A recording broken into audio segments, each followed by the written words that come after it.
बिना दूसरों के दर्द को समझे हमारी जिंदगी अधूरी होती है। यह कहानी हमें एक महत्वपूर्ण सबक सिखाती है कि हमें समझना चाहिए, हमें देखना चाहिए और हमें महसूस करना चाहिए। जब तक हम खुद के दर्द को नहीं समझते, हम दूसरों के दर्द को कैसे समझेंगे? आइए इसे कहानी के माध्यम से समझते हैं। जब बुद्ध ज्ञान का प्रचार करने के लिए पास ही के अन्य गांव में जा रहे थे, आखिर उन्होंने देखा कि गांव में बहुत सन्नाटा है कि आजकल इस गांव में एक राक्षसी है जिसको छोटे बच्चों का मांस खाने का शौक रखा है। छोटे बच्चों को ही अपना शिकार बनाती है। काफी सारे बच्चे इस गांव से लापता है और जो बच्चे बचे हैं उसको उसके माँ बाप ने इस गांव को छोड़ दिया है। गौतम बुद्ध को गांव के लोगों ने बताया कि राक्षसी पिछले 3 महीने से इस गांव में रहती है और 3 महीने में उसने न जाने कितनी परिवार के बच्चों को खा लिया है। गौतम बुद्ध उस राक्षसी के बारे में और बातें पता करने गए हुए थे तो उनको पता चला कि उस राक्षसी के 4 बच्चे हैं।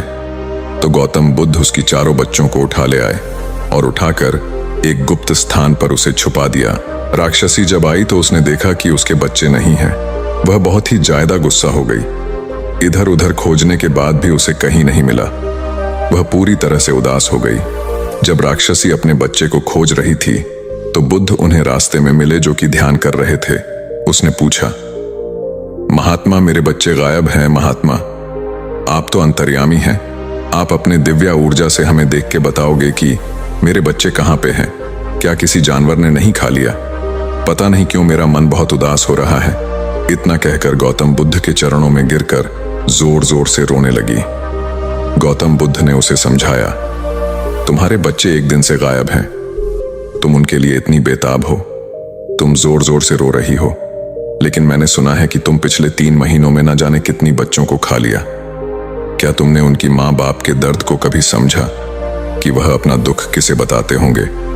उनके ऊपर क्या गुजराती होगी?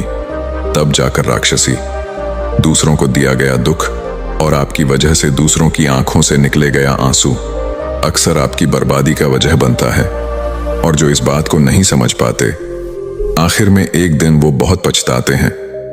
इसलिए इस बात को जितना जल्दी समझ लिया जाए उतना ही आपके लिए बेहतर होगा।